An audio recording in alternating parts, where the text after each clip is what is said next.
Arch Advocate Podcast. Merry Christmas, everybody. Oh, it's just 5 days away. Can you believe it? Boy, this year went by fast. And, of course, this is the time of year that everybody says that. So why did I just say that? I don't know. Anyways, Merry Christmas, everybody. Merry Christmas. Getting very close to wrapping it up for the year on the Arch Advocate Podcast, formerly known as the Cryptocurrently Podcast. Looking forward to a new year. I've got some plans. Got some plans this year, this upcoming year, that include you. I will be announcing those periodically. And stick around, would you? Go onto my website. Send me an email. I need to have your email address because I want to stay in contact with you guys over the Christmas is coming, so obviously there's going to be some days in there that I'm not going to do a podcast or a YouTube show. And I want to be able to let you guys in on some things that we're going to be doing for 2019, things that we're going to be doing together to build a stronger community. Couple of things, just I want to talk. I know for the last couple of days I've been talking about Patreon, but look, the reason I want to talk about Patreon is because it's bigger than Patreon. But this is a stark example. I've said this many times before. When it comes to this sort of thing, the psychology of the economics is what's important to me. I had somebody write in to me saying, "Oh, you're wrong about the whole psychology behind boycotting." No, I'm not. No, I'm not. And you want to know how I know that I'm not wrong? You want to know how I know that I'm right? Because for almost the entirety of my professional career, I've studied this exact thing.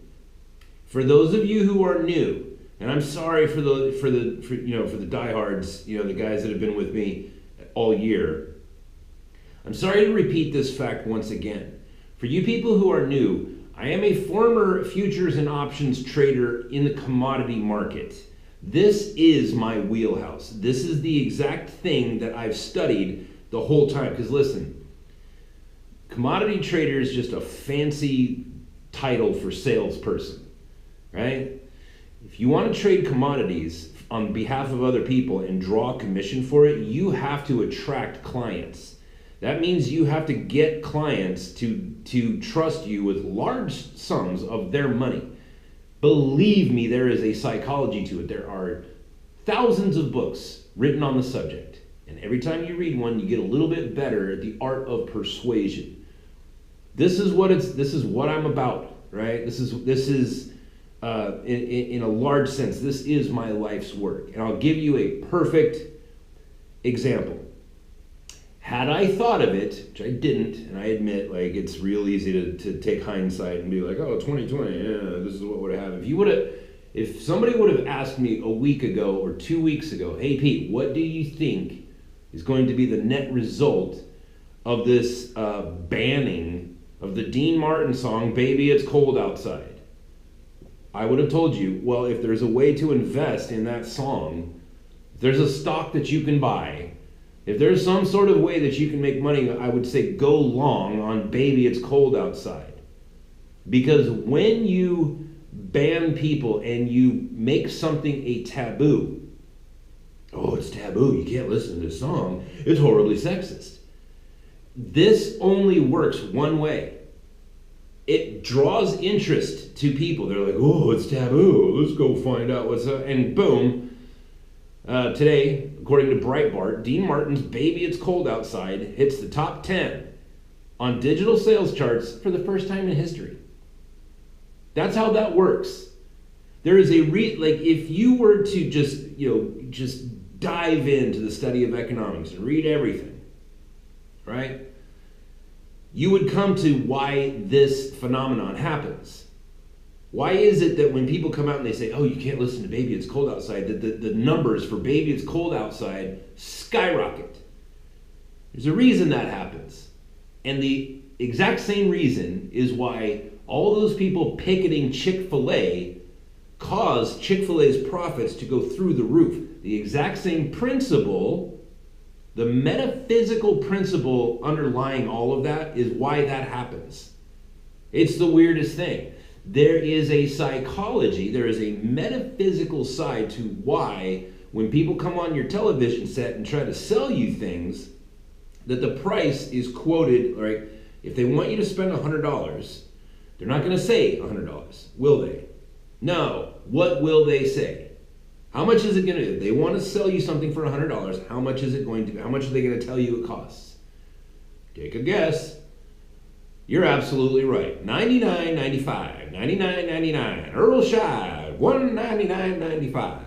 Not $200. $99.95. You know, like it's not called the dollar store. It's called the 99-cent store. Why is that? Well, there's a psychology behind that, and it is profound, and it applies to all of us. It even applies to me knowing that that is going on. It works on me too. Sorry, I have to take off my my beanie here. This was as close as I could get to a Tim Pool beanie. Tim Pool, love your work. Thank you for all you do. There's a reason that that happens that way. And if you want to argue with me on that, then fine. I will hear your argument, but you had better be ready to cite some facts. Don't just come onto my Reddit posts and laugh about like how many subscribers I have on YouTube. That's not an argument. I'm right, and I know that I'm right because I've studied this.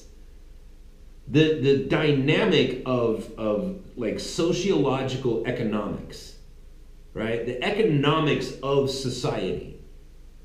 Not just like take money out of it.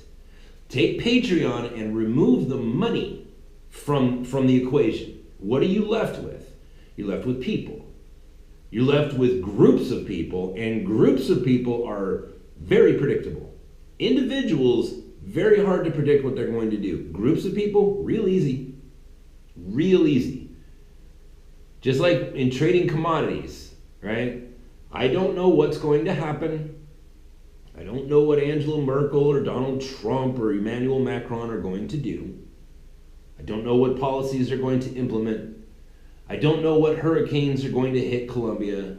I don't know what's going to happen, but I do know what the response to that, whatever it is that is going to happen, I know what the response is going to be.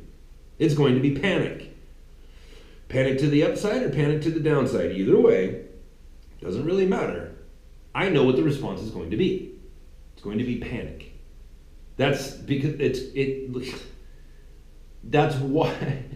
Like sometimes, people get offended because if you read scripture, Jesus refers to people as his sheep, right? And God refers to people as his sheep or whatever. And it's like, well, it's not an insult, right? If you've ever observed sheep, right? Sheep are they're very good in a community, and if you can keep them calm and happy, they're pretty good, right? They'll just stand around and they'll eat grass and they'll take a nap. And you got to keep, then you got to wake them up and move them around a little bit, get them a little bit of exercise and just keep them eating. And then you can take their wool and make clothes out of it and everybody's happy. The sheep are happy, you're happy, everybody's happy. Like it's actually kind of a compliment. Sheep are panicky little creatures. If sheep are scared, they won't eat. If sheep are stressed out, they won't eat, right? And that's why, you get into the dynamics of shepherding. Like you have to sing to sheep and you have to calm them down because that's how you get them to eat. They have to be, they're panicky, and that's what groups of people are like. They're panicky little sheep. Me, myself included. You are, and I am too. You might be sitting there thinking well, I'm not a sheep. No. It's the dynamic. And so when you take into consideration, all right, what's going to happen with Patreon, right? What's the people's response to it going to be? It's going to be panic. It's going to be over the top. So Here's Patreon. They have a great deal of power, right? They have, Tim Pool was saying today that they're moving about $12 million a year in patronage. It's not like, that's not a mind-blowing sum, but it's like, hey, that company is making approximately $600,000 a month in profit. So how many people are working there? How many, like, it's a pretty good deal. You can employ a lot of people with that much money and line your bank account with it. And all of a sudden you start getting a big head about yourself, like, oh, I'm powerful because people bring the work of their soul to me and they sell it on my platform. I am in control. Ooh, Sargon of Akkad said a bad word. I'm going to cut him off. Well, okay. Let's take a look at what Sargon of Akkad said. Carl Benjamin. There we go. That's his last name. Carl Benjamin was on a podcast, not on his own show, on a different show years ago. And he was talking, if I'm quoting this correct, if my interpretation of what I saw is true, he was talking to actual new Nazis. Neo means new. New Nazis. White, like actual white supremacists, which, although very rare, there's some people out there that are like that. And there's actual white supremacists out there. There's actual people who identify as like, oh yeah, I totally think the work that Adolf Hitler was doing was completely legit and we should, get behind it. They're called the new Nazis, neo-Nazis. And what Carl Benjamin, Sargon of Akkad, said is, you people, you white supremacy people, are white niggers. That's what you are because of that word nigger. It actually has a meaning. And it doesn't have anything to do with the color of anybody's skin. It's a word that has turned into like the crowning achievement of all cuss words. You call somebody that and it's just like, oh boy, here comes, gloves are coming off. Let me at them. It's like the worst thing that you can call somebody. And Carl Benjamin called white supremacists white niggers. And that was his word, I'm quoting. Right? I don't need to make that distinction though, because I'm free to say whatever I want, right or wrong. You could say, well, you're a vile, disgusting human being for pronouncing, for articulating that word. It's like, I may very well be. But you can't tell me which words that I can use and which ones I can't. And you can't force me to say words. That's the whole thing with Bill C-16 up there in Canada that made Jordan B. Peterson famous. They were saying, well, you have to say these words. And he said, I'm not giving you that kind of control. I'm not going to give you control over that. It goes back to that thing, like, you remember in the 90s? Most of you can remember the 90s. We used to call each other retard all the time. You know what I mean? To our friends. Like, very rarely was it used like against our enemies, but like it was like a friendly, like if you were friends, you would call each other retards. Well, you can't say retard anymore, right? Because we, as a society, there was an economics there that we all agreed to. In the 90s, we were all running around calling each other a retard, and then some people came along and they said, look, here's the thing. There's a community of people that have special needs, and we've learned quite a bit about them recently. For almost all of time, we always thought that these special people didn't understand the world around them. And now we've learned that they do understand. And when you say that word retard or retarded or whatever, they hear that word and it hurts them deeply. It wounds them. So, we're going to make this word like the word nigger. We're just not going to say it. We're just not going to say it. Okay. We all consented to that. We all said, okay, well, that's a very good argument that you've laid out. I had no idea that the words that were coming out of my mouth were hurting these innocent, helpless people. And I certainly don't want to do that. And so we stopped using it. It became a matter of consensual taboo, right? where you came to me and you asked me nicely and you made a strong case. I sat down and considered your words, and I found what you said to not only be reasonable, but true. Right? And so I consented to edit my own language because of what you said. Right? Now, skip to 2016, 2017, 2018.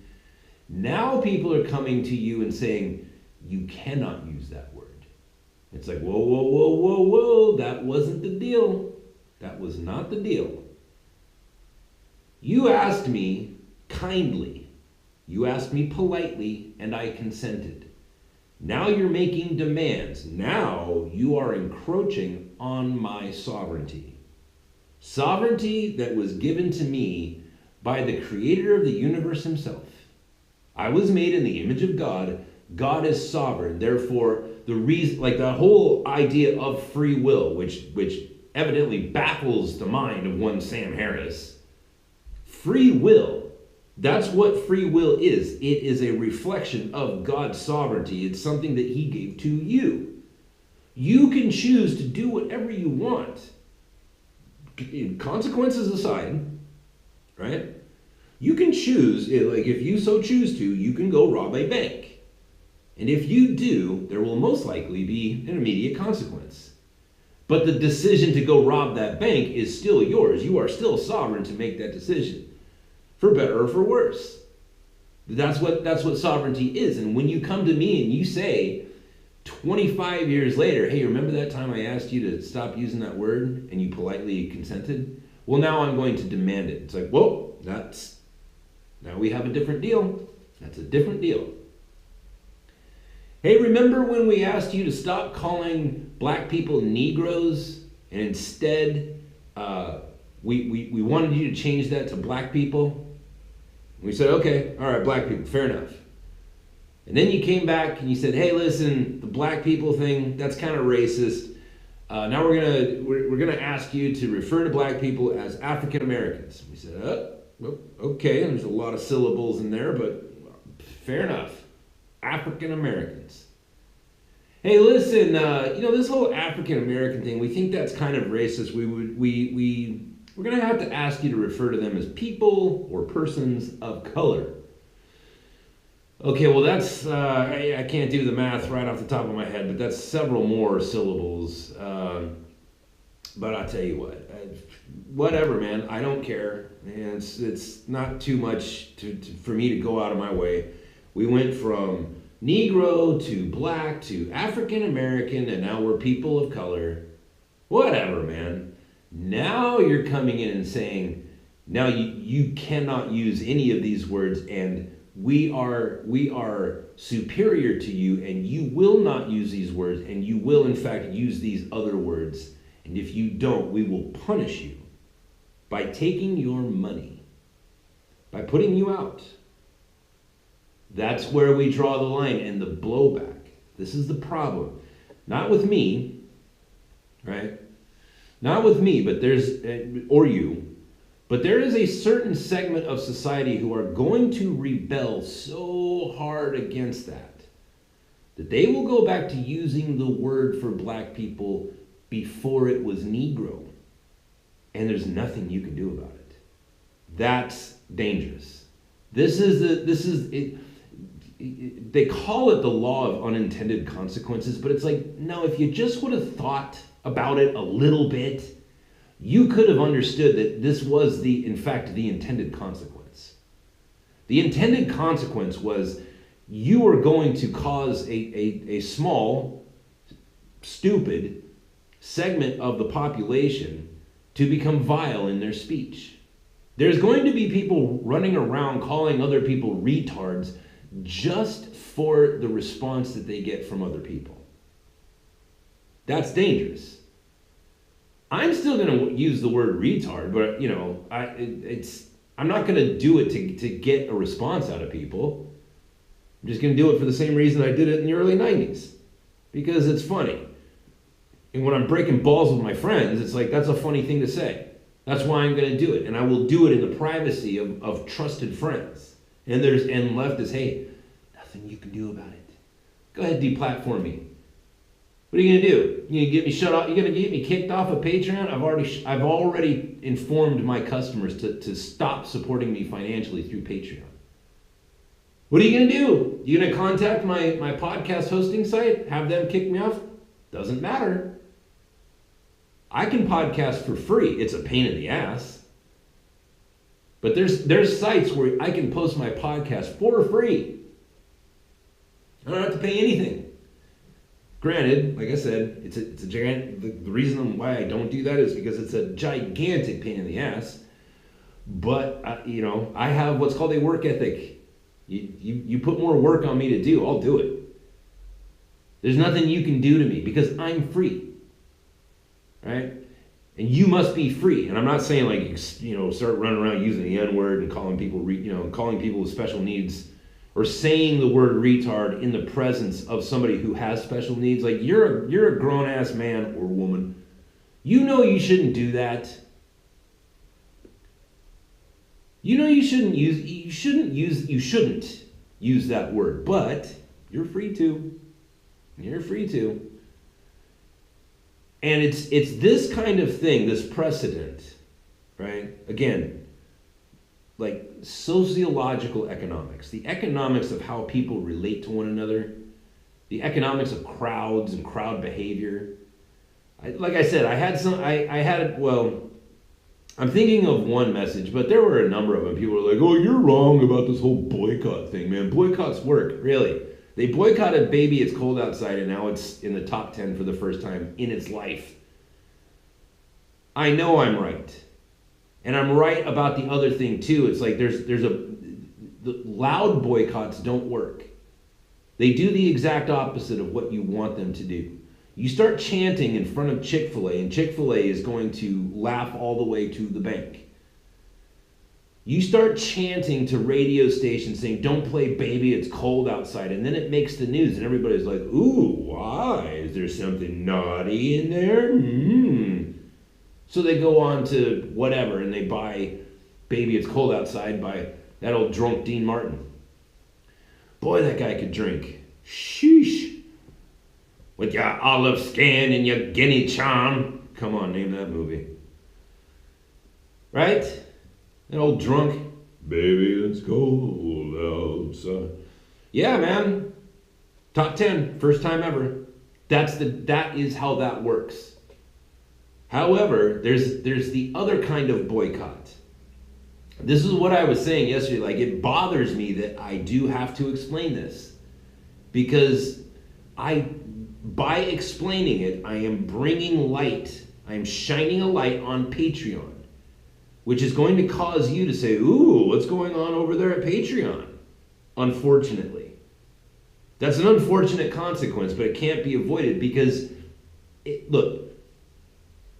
I cannot not explain this because there's money involved, and furthermore, it's your money.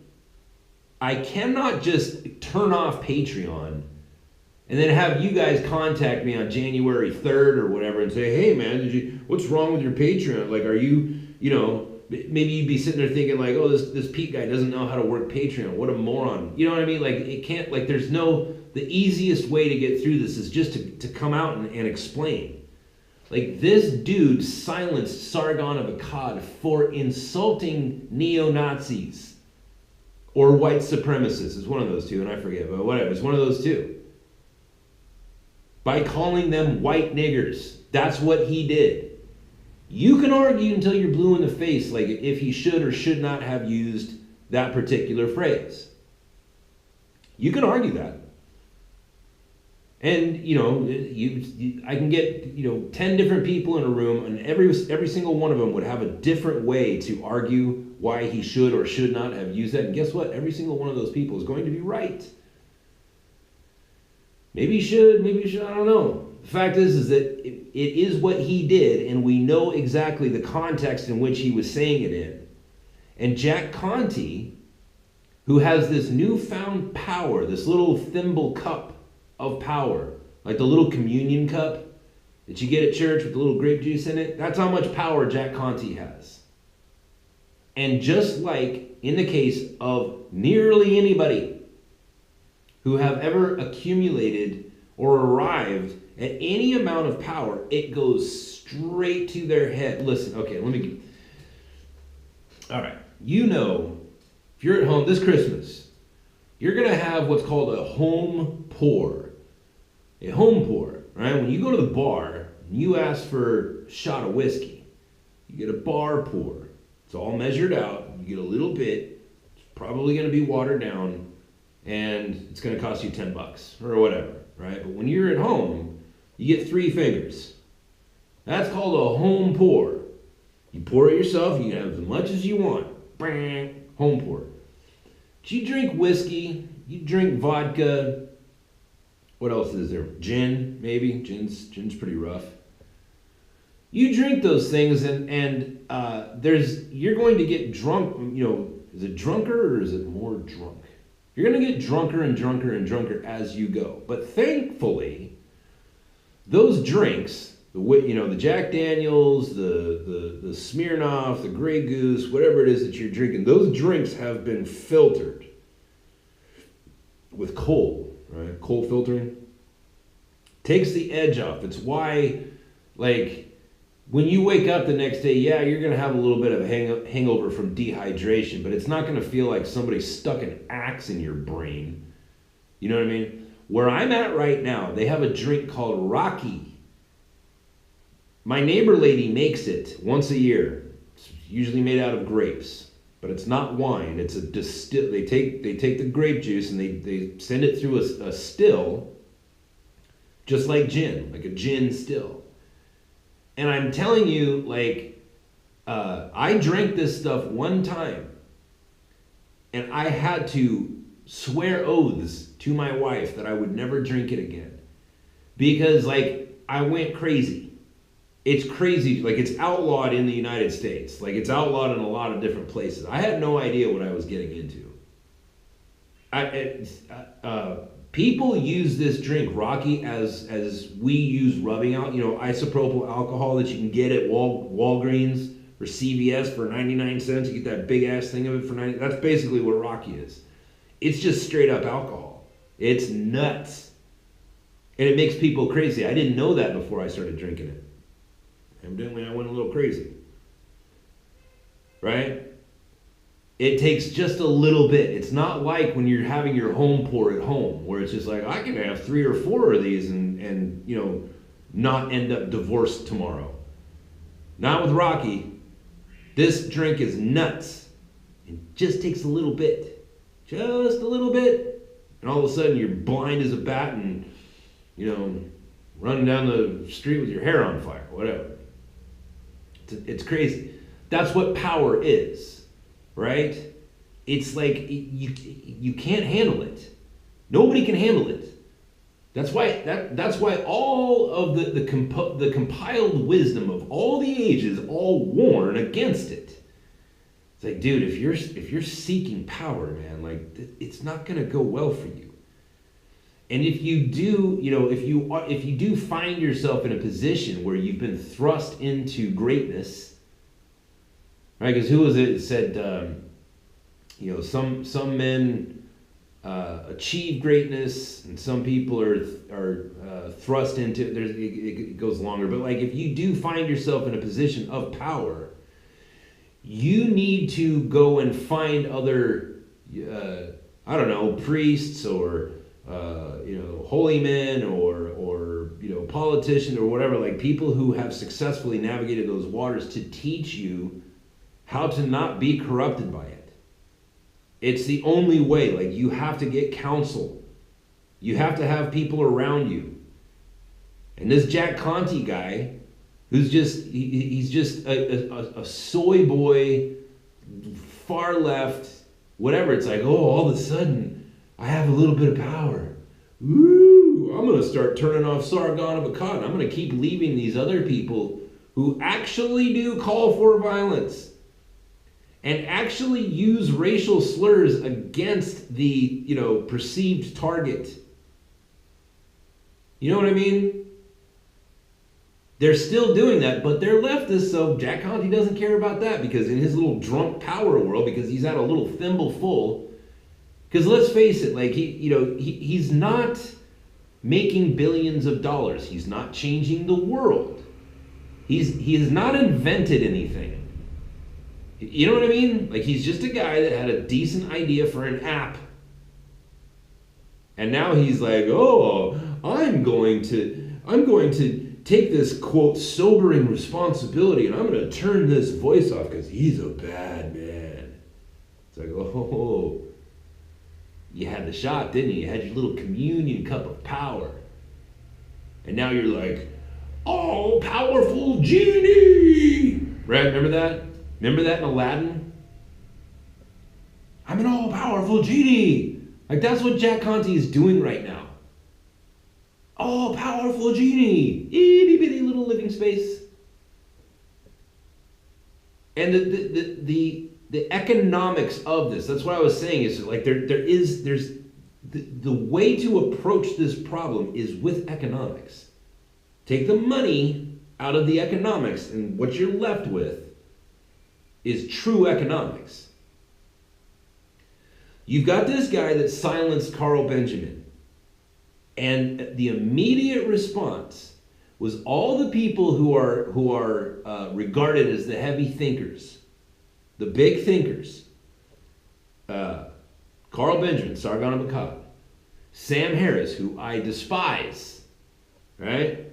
Jordan B. Peterson, God Saad, right? Like all of the heavies, all of them, they've all come out and said, okay, this looks like an opportunity for invention.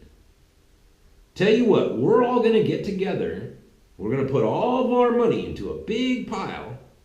And we're going to buy a technological advancement. We're going to go to MIT.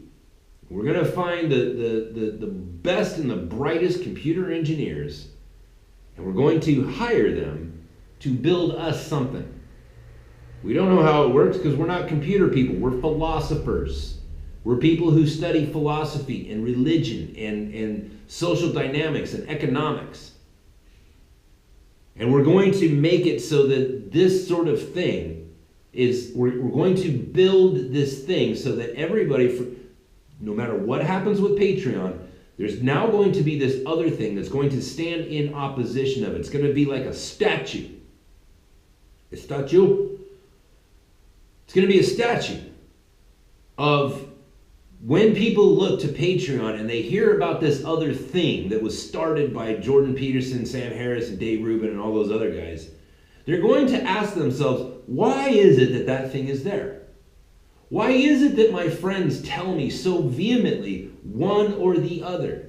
I've got these friends over here that are like, stay away from Jordan Peterson's thing. You got to be over at Patreon. And then there's other people that are saying, stay away from Patreon. You got to be over here on Jordan Peterson, saying, why is it that everybody's so adamant? I should look into the history of this. And this is what they're going to find.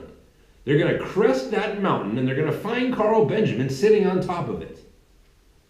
So congratulations, Jack Conte. You have indeed pushed humanity forward by shooting yourself in the foot.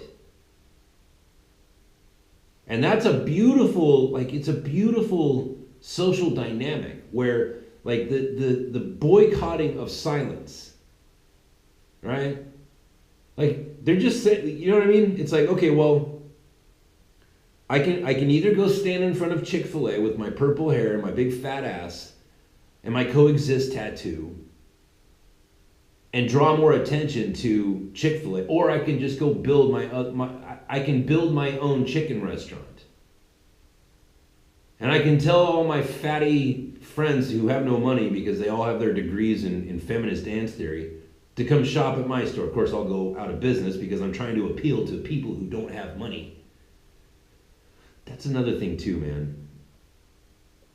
People don't think about their audience. You think, you get these people like, well, I was about to go off on advertising, but like it's like these people are advertising to a class of people who don't have jobs. Eventually, right? Like if people are running commercials on other people's podcasts or YouTube channels, it's like, but if your audience is people who don't have money, then I don't want to sell my product because they're not going to buy it because they don't have any money. These aren't the worker bees. This is not the working class. This is not the employed class of people. But people who listen to Joe Rogan, Jordan Peterson, Dave Rubin, Ben Shapiro, Gad Saad, these kind of people, Mark Levin, who I'm very disappointed with right now. These are people who go to work.